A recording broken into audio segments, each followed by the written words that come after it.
최근에 그 울프스피드라는 회사 주가 움직임 보셨어요? 정말 대단했죠. 아, 네네. 그 실리콘 카바이드 전력 반도체 쪽 회사 말씀이시죠? 맞습니다. 연초 대비해서 뭐 80% 넘게 막 빠졌다가 갑자기 파산보호 신청 소식 뜨니까 100% 가까이 폭등하고 완전 롤러코스터였어요. 네. 그 전기차 효율 높이는데 이제 핵심 기술 가진 회사로 알려졌었는데 결국 자금난 때문에 지난 6월에 챕터 11 파산보호 들어갔죠. 근데 정말 이상한 게 파산 소식 나오고 나서 주가가 그렇게 뛰었다는 거잖아요. 그렇죠. 아이러니한 상황인데 그게 좀 분석이 필요해 보입니다. 그래서 오늘 저희가 바로 이 울프스피드, 이게 정말 저평가된 기회인지 아니면 그냥 반짝하는 뭐랄까 밈스탁 현상인지 좀 깊게 파보려고 합니다. 자료도 좀 봤고요. 네, 울프스피드. 저평가된 기회인가, 밈스탁인가. 이 글을 좀 중심으로 보면 좋을 것 같은데요. 좋습니다. 그럼 이 회사가 지금 어떤 상황인지 또 재무 상태나 기술력은 어떤지 투자 관점에서는 뭘 봐야 할지 하나씩 좀 짚어보죠. 네. 일단 그 파산 신청 후에 주가가 급등한 현상부터 좀 봐야 할 것 같아요. 네네. 이게 회사의 어떤 본질적인 가치 변화라기보다는 심리적인 요인, 특히 개인 투자자들 중심으로 매수세가 확 몰린 걸로 보여요. 아, 레딧 같은 커뮤니티 기반으로 움직이는 그런 건가요? 네, 그럴 가능성이 높아 보입니다. 소위 말하는 밈스탁의 특징이 좀 나타난 거죠. 하긴 재무 상태를 뜯어보면 이게 좀 이해가 안 가는 움직임이긴 해요. 자료 보니까 지난 4분기 누적 손실만 11억 달러가 넘던데요? 맞습니다. 손실 규모가 상당하죠. 이게 구정비는 계속 늘어나는데 또 설비 투자는 엄청나게 했거든요. 네, 시익적 투자를 많이 했죠. 근데 예상보다 매출 성장이 좀 더뎠던 거예요.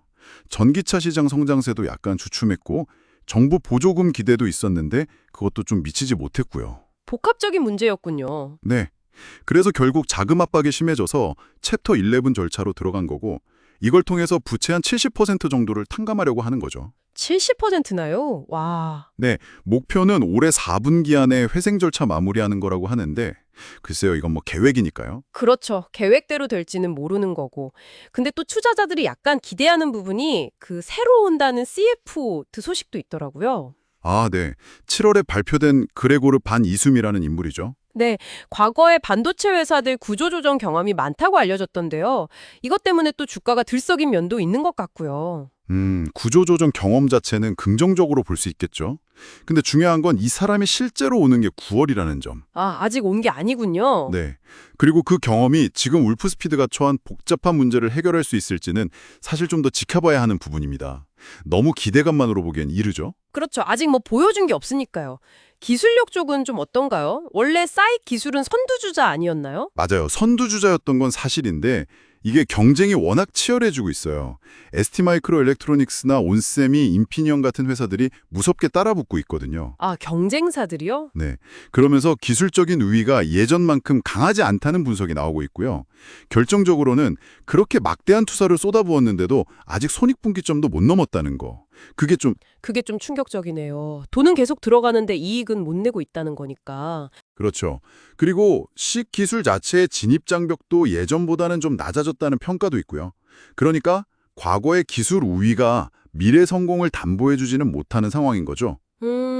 그럼 정리를 좀 해보면 기술은 있지만 경쟁 심화되고 있고 재무는 완전 위기 상황이고 구조조정은 이제 시작 단계고 이런 거네요. 네, 딱 그렇습니다. 자, 그럼 이제 제일 중요한 질문인데요. 지금 주가가 엄청 낮잖아요. 만약에, 정말 만약에 구조조정 성공하고 전기차 시장도 다시 좀 살아나면 이거 진짜 큰 기회가 될 수도 있지 않을까요? 소위 말하는 턴어라운드요. 이론적으로는 그렇죠. 뭐 불가능하다고 할 수는 없는데 그 만약이라는 가정 안에 너무 많은 허들이 있어요. 허들이요? 예를 들면요? 일단 챕터 11 절차가 깔끔하게 마무리될 수 있을지, 그리고 새로 오는 CFO가 정말 뭔가 보여줄 수 있을지, 전기차 시장이 언제 회복될지, 또 장기적으로 운영 자금은 어떻게 조달할 건지 이런 불확실성이 너무 많다는 거죠. 아, 넘어야 할 산이 한두 개가 아니군요. 네, 그리고 아까 말씀드렸듯이 최근 주가 급등은 펀더멘털 개선보다는 거의 뭐 심리에 따른 밈스탁 성격이 강하다는 점, 이걸 꼭 기억해야 합니다. 하루에 40% 올랐다가 다음날 막 반토막 나고 이런 식이니까요. 그렇죠. 그런 변동성은 정말 장기 투자자 입장에서는 감당하기 어려운 위험일 수 있어요. 애널리스트들도 보면 대부분 중립 의견이고 목표 주가 범위도 엄청 넓게 잡고 있거든요. 그건 무슨 뜻인가요? 그만큼 예측이 어렵다는 거죠. 불확실성이 너무 크다는 반증입니다. 그러니까 단기 트레이딩에 아주 능숙한 분이 아니라면 굳이 이런 위험을 감수할 필요가 있을까 싶은 거죠. 당장은 재무 위기도 너무 심각하고 경쟁 환경도 어렵고 불확실성이 너무 크네요. 맞습니다. 신규 CFO나 구조 조정에 대한 기대감이 주가를 잠시 밀어올리긴 했지만 아직은 뭐랄까 실체가 없는 기대감을 가깝다고 봐야겠죠. 그럼 결론적으로는 지금 단계에서는 좀 신중하게 지켜보는 게 맞겠다 이런 말씀이시죠? 네, 저는 그렇게 봅니다. 챕터 11 절차가 잘 마무리되고 또 구조 조정의 어떤 구체적인 성과, 예를 들어 비용 절감이나 수익성 개선 같은 게 실제로 눈에 보이기 전까지는 좀 보수적으로 접근하는 게 안전하다고 생각합니다. 특히 변동성이 너무 크니까요. 알겠습니다. 오늘 울프스피드에 대해서 정말 깊이 있게 분석해 주셨는데요. 마지막으로 청취자분들께 이런 질문을 한번 던져보고 싶습니다. 만약에, 정말 만약에 울프스피드가 이 위기를 극복하고 회생에 성공한다면요. 단순히 재무제표가 개선되는 것 말고 우리가 가장 먼저 포착해야 할 진짜 변화의 신호는 뭘까요? 어떤 기성적인 혁신 발표일까요? 아니면 누구도 예상 못한 대형 고객과의 장기 계약 같은 걸까요? 한 번쯤 생각해 보시면 흥미로울 것 같습니다.